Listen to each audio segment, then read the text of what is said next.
민수기 21장 21, 26절입니다. 20절에서 이스라엘이 도착한 비스가산은 신명기에서 모세가 죽음 직전에 올라가 약속의 땅을 바라보았던 산이라고 언급됩니다. 신명기 3장 27절 보세요. 신명기 마지막 장에서는 느보산이라고도 불립니다. 신명기 34장 1절 보세요. 그들이 어떻게 통행이 막혔던 에돔 땅을 경유하게 되었는지에 대해 민수기는 침묵하고 있습니다.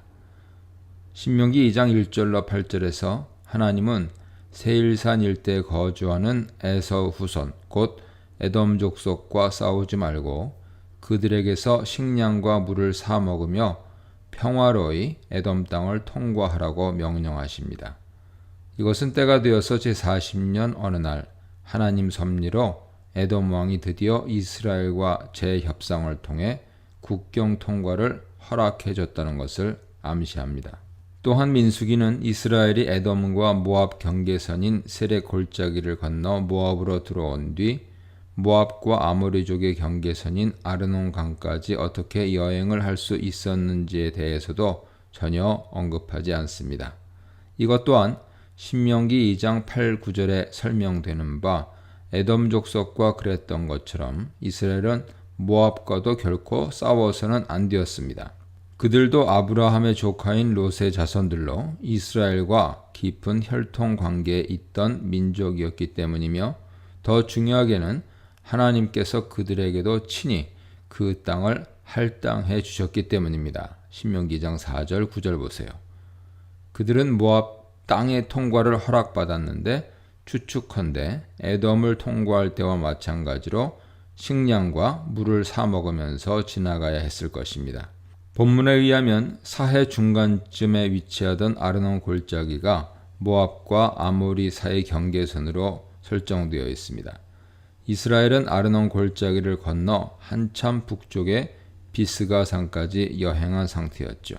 그곳에서 내려다 보이는 요단 동편 광야가 모압 광야로 불린 겁니다. 모압 광야뿐만 아니라 21장 26절에서 알 수 있듯이 아르논 골짜기 너머는 아모리 왕 시온이 모압을 남쪽으로 몰아내고 그곳을 차지했던 것으로 보입니다.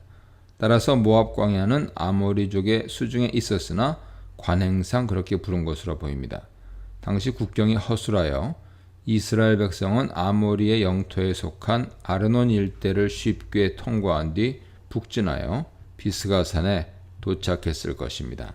여기서 이스라엘은 아모리 왕 시혼과 협상을 시도합니다. 시혼은 신명기 2장 26절에서는 아모리 왕 대신 헤스본 왕으로 불리죠. 헤스본은 시온이 수도로 삼은 큰 성이었기 때문입니다. 이스라엘은 에돔과 모압에게 그랬던 것처럼 시온에게 사신을 보내 영토를 지나가게 해달라고 부탁합니다. 역시 왕의 대로로만 지나면서 그 어떤 재산상의 피해를 끼치지 않겠다고 약속합니다. 그러나 시온은 이스라엘 부탁을 거부하고 국경 방어에만 치중했던 에돔과 달리 공격을 감행했습니다. 시온은 야하스에서 이스라엘과 격돌했는데 유세비우스와 메시아비문에 의하면 그곳은 아르논 강을 건넌 직후에 위치한 디본과 느보산 남단의 메드바 근처에 위치했습니다. 아마 이곳은 이스라엘이 아직 느보산에 도착하기 전에 수경을 한 비스가 산악지역 아래쪽에 위치한 지역이었던 것으로 보입니다. 이스라엘은 그들과 맞서 싸움 끝에 아르논 골짜기로부터 멀리 야복강에 이르기까지 아모리족의 땅을 점령하게 되었습니다. 아모스 2장 9절 참조하세요. 야복강 주변은 당시 암몬 땅이었는데 이스라엘 백성은 거기서 진격을 멈추었습니다. 왜냐하면 국경 수비가 견고했기 때문이고 암몬이 롯의 아들 베남미의 후손이며 하나님께서 그들에게 땅을 할당해 주신 이유로 싸우지 말라고 하셨기 때문입니다. 이스라엘은 아모리 족속의 성읍들을 모두 정복했으며 그들의 수도 헤스본과 위성 촌락들을 모두 빼앗았습니다. 이것은 이스라엘의 완전한 승리, 곧 그 땅이 모두 이스라엘 수중에 넘어왔음을 의미했습니다. 27절로 30절입니다. 아모리 왕 시온에게 거둔 승리는 이스라엘에서 오래도록 시인들의 입을 통해 노래로 불리며 전수되었습니다. 시인은 먼저 시혼의 업적을 칭송합니다. 시혼은 모압 일대로 진격해 헤스본 곧 시온의 성을 견고하게 지었습니다. 그 성에서 맹렬한 불과 화염이 뿜어져 나와 모압 땅 멀리 아르까지 삼켰습니다. 아르는 아르논 골짜기 근처 한 지역이거나 성읍으로 추론됩니다. 헤스본 성에서 불과 화염이 뿜어져 나와 아르까지 불살랐다는 것은 시혼이 강력한 군사력으로 모압을 무찔렀다는 뜻이죠. 이것은 그모스를 신으로 섬기는 모압에게 큰 재앙이었습니다. 아모리족은 신이라고 불린 달의 신을 숭배했던 것으로 알려집니다. 모압의 신 그모스가 아모리의 신인 달에게 패배당한 것이죠. 고대 사회에서 민족 간의 전쟁은 신들의 전쟁으로 여겨졌습니다. 모압은 아모리에게 패배하여 도망자나 포로가 되었습니다. 하지만 이스라엘 백성은 아모리 족속과 전쟁을 벌여 헤스본으로부터 디본에 이르기까지 승전을 거두었고 노바와 그 너머 메드바에 이르기까지 정복했습니다. 모압이 빼앗긴 지역들을 이스라엘이 재정복한 것이죠. 이것은 결국 어느 신이 가장 강한지, 어느 신이 참 하나님인지를 증명한 전쟁이었습니다. 이 승전가는 아모리의 왕 시온을 칭송하는 듯 하지만 마지막 반전을 통해 여호와의 위대한 업적을 높입니다. 30일 32절입니다. 시인의 노래가 끝난 뒤 다시 차분히 전투 뒷이야기가 이어집니다. 이스라엘 백성은 전쟁에 승리하여 아모리 족속을 굴복시킨 뒤 그 땅에 거주하기 시작했습니다. 모세는 야셀 지역의 정탐꾼들을 보내 정보를 얻은 후 그 지역의 성읍들을 함락했고 모든 아모리인들을 멸절시켰습니다. 이어지는 34절은 이것이 헤렘 전쟁이었음을 알려줍니다. 신명기 2장 33, 34절은 시혼 왕과의 전쟁은 남김없이 전멸시키는 헤렘이었음을 분명하게 말해줍니다. 33, 35절입니다. 이스라엘의 승리 행진은 여기서 그치지 않았습니다. 바선왕 옥은 이스라엘에 맞서 에드레이로 나왔습니다.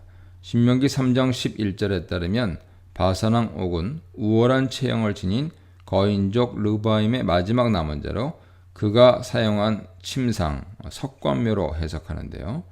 침상은 길이가 9규빗, 약 4m, 너비가 4규빗, 약 1.8m였습니다.